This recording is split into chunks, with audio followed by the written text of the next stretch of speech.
नमस्कार दोस्तों, एस्ट्रो मनन में आपका स्वागत है। मैं अशोक अग्रवाल।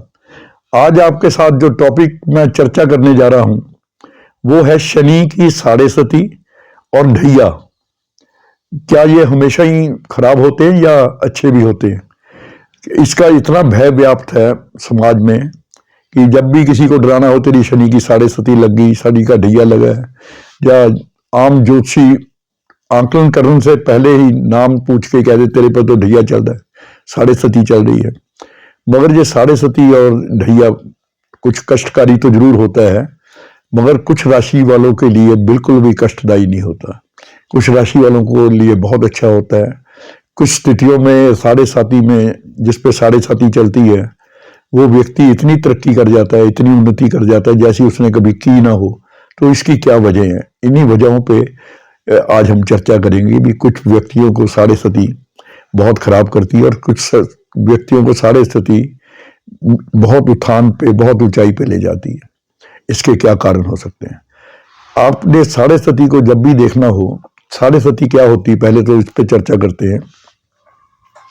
साढ़े सती हमेशा चंद्र राशि से शुरू होती है।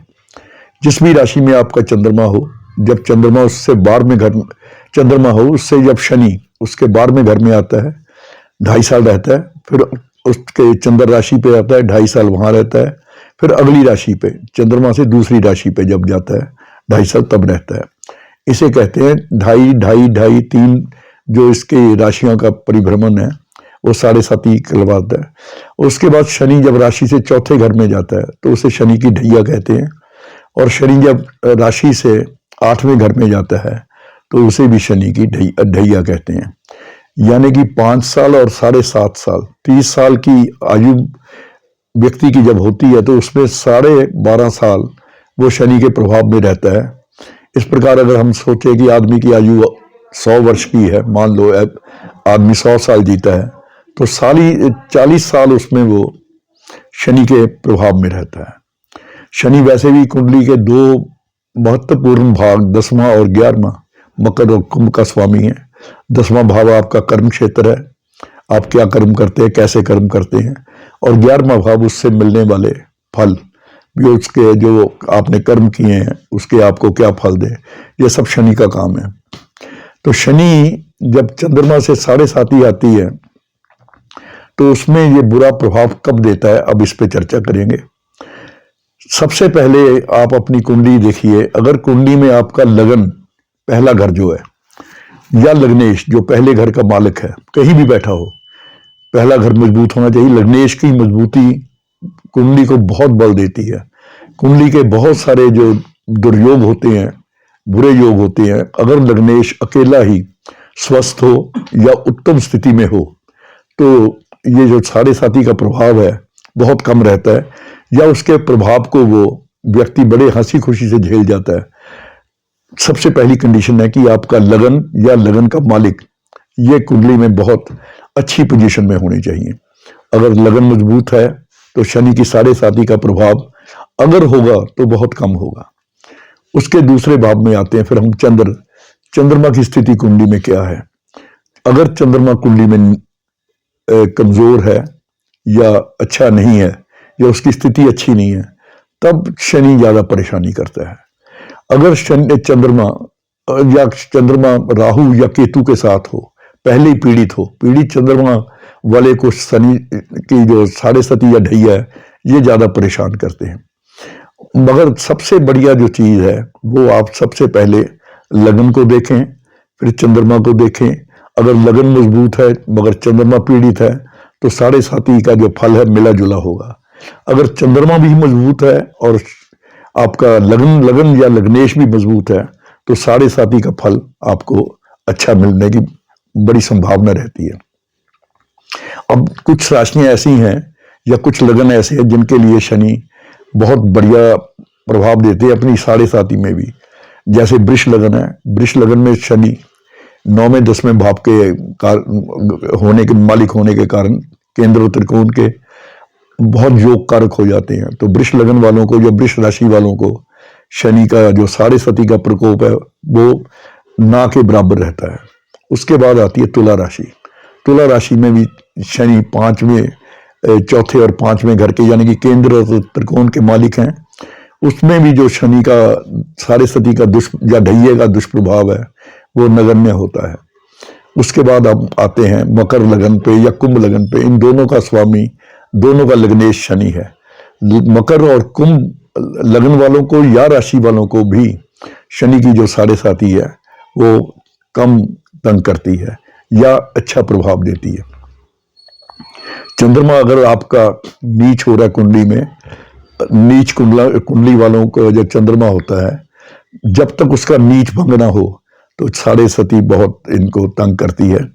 मगर अगर चंद्रमा का नीच भंग हो रहा हो, उस पे साढ़े सती आ जाए, जैसे अपने प्रधानमंत्री मोदी हैं, इनका जब प्रधानमंत्री बने हैं तो इनके साढ़े सती की दशा के पीरियड में बने हैं। इनका जो चंद्रमा है वो नीच है वृश्चिक राशि में, मगर मंगल राशिपति मंगल के साथ बैठे होने से इनका जो चंद्रमा है वो नीच भंग राजयोग में चला गया।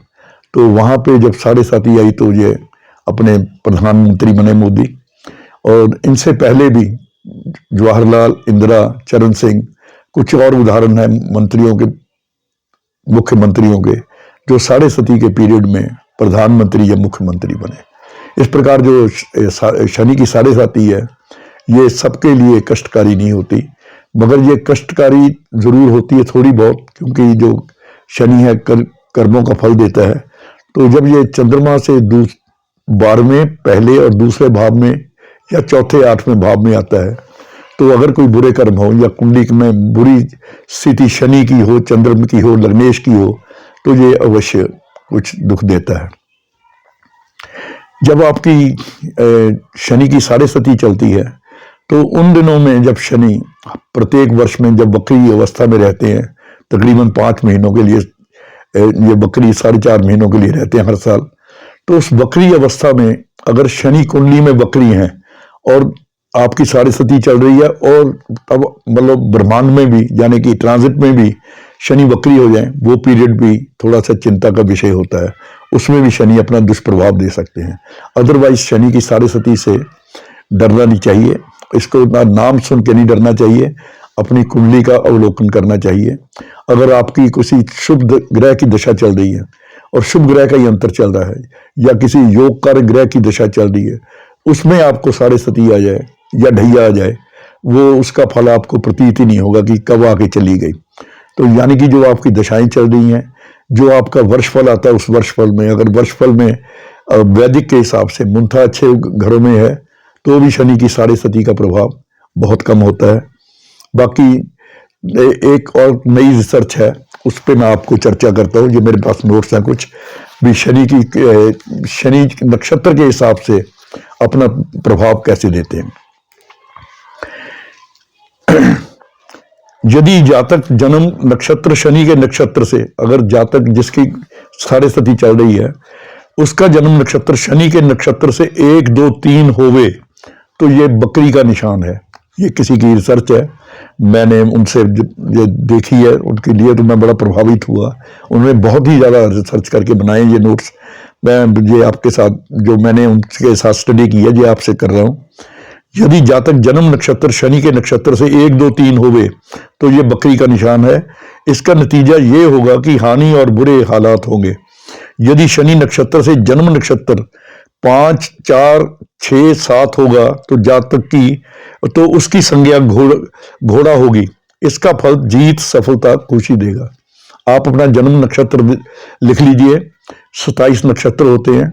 शनि जिस नक्षत्र में चल रहा है वहां से अपने नक्षत्र से शनि यहां चल रहा है तो ये संख्या देखेगी किस नक्षत्र में चल रहा है। अगर 1, 2, 3 में चल रहा है आपके नक्षत्र से, यानी कि नक्षत्र पर दूसरे और तीसरे घर में चल रहा है, तो इसका मतलब ये हानिकारक है। अगर ये 4, 5, 6, 7 चल रहा है आपके नक्षत्र से, तो इसका मतलब ये जीत और सफलता देगा।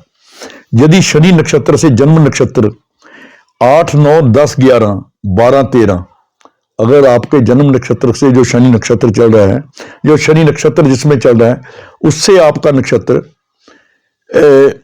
8, 9, 10, 11, 12, 13 होगा तो वो निशान बकरी होगा। नतीजा लंबा सफर, तब्दीली आदि होगा।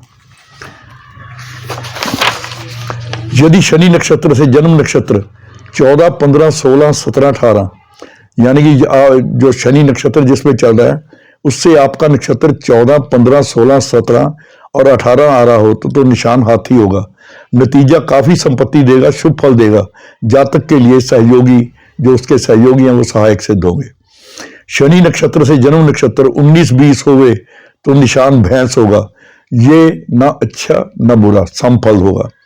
यदि शनि नक्षत्र से जन्म नक्षत्र 21, 22, 23 होवे तो निशान बत्तख होगा, जिसका फल राजयोग होगा।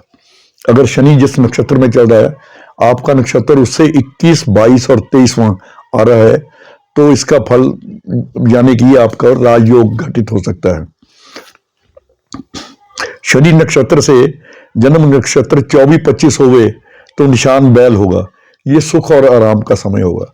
अगर आप शनि के जो नक्षत्र से आपका नक्षत्र 24वां या 25वां हो तो ये सुख और आराम का समय होगा। शनि नक्षत्र से जन्म नक्षत्र 26, 27 होवे तो निशान कौवा होगा, जिसका फल जिस्मानी, दिमागी, मानसिक आर्थिक कठिनाइयां होंगी। यानी कि जो शनि जिससे नक्षत्र पे चल रहा होगा उससे आपका नक्षत्र 26वां, 27वां होवे तो निशान कौवा होगा, जिसका फल जिस्मानी, दिमागी, मानसिक आर्थिक कठिनाइयां होंगी। तो ये शनि का जो नक्षत्र अनुसार वर्णन था ये मैंने किसी की रिसर्च के साथ उनके साथ साझी की, तो ये मैं आपके साथ भी साझा कर रहा हूँ। मेरे लिए ये नया टॉपिक था, इसीलिए मैंने आज आपके साथ डिस्कस किया है। मैं हमेशा ऐसे ही करता हूँ। जो मेरे नोट्स बने हुए मेरी स्टडी के दिनों के बहुत पुराने नोट्स हैं, जो गुरुजी के मुख से सुनी हुई चीज़ें मैं आपके साथ शेयर करता रहता हूँ। अभी ये एक नई रिसर्च से मेरा मतलब सामना हुआ तो मैं ये आज आपसे शेयर कर रहा हूँ। तो शनि की जब भी साढ़े साथी हो तो इसको आंख मीच के ये मत सोचिए कि ये बुरी है या अच्छी है। ये बुरी भी हो सकती है, अच्छी भी हो सकती है, मगर उसमें एक ही शनि को अगर आपने ठीक रखना है तो शनि को जब सबसे ज्यादा जो लोग अप्रिय हैं, जिनको ज्यादा तंग करता है वो आलसी कर लेंगे। जहां जिसने ये कह दिया शनि उसके खिलाफ हो जाता है। मैं करता हूं, शनि उसके साथ रहता है। अपने आप को ऑर्गेनाइज रखो, अपनी लाइफ को डिसिप्लिन करो, यानी कि उठने का, सोने का, खाने का टाइम एक होना चाहिए। अपने काम में पूरी मेहनत से, लगन से काम करिए, अपने आप को ऑर्गेनाइज रखिए, व्यवस्थित रखिए। तो ये शनि को ठीक करने की कुछ वैसी आम रोजाना की जो आदतों से शनि ठीक हो जाता है। बाकी अगर शनि के ज्यादा दुष्प्रभाव हो तो वो कुंडली में कैसा काम कर रहा है, किस कारण दे कर रहा है, उसके लिए बड़े सिंपल उपाय होते हैं। और लाल किताब के तो विशेषकर बहुत ही सिंपल उपाय होते हैं, उनको फॉलो करके आप ये जो इसका शनि की साढ़े सदी में अगर आपको परेशानी हो ये उससे निजात पा सकते हैं। आज इतना ही, कल फिर मिलेंगे। नमस्कार।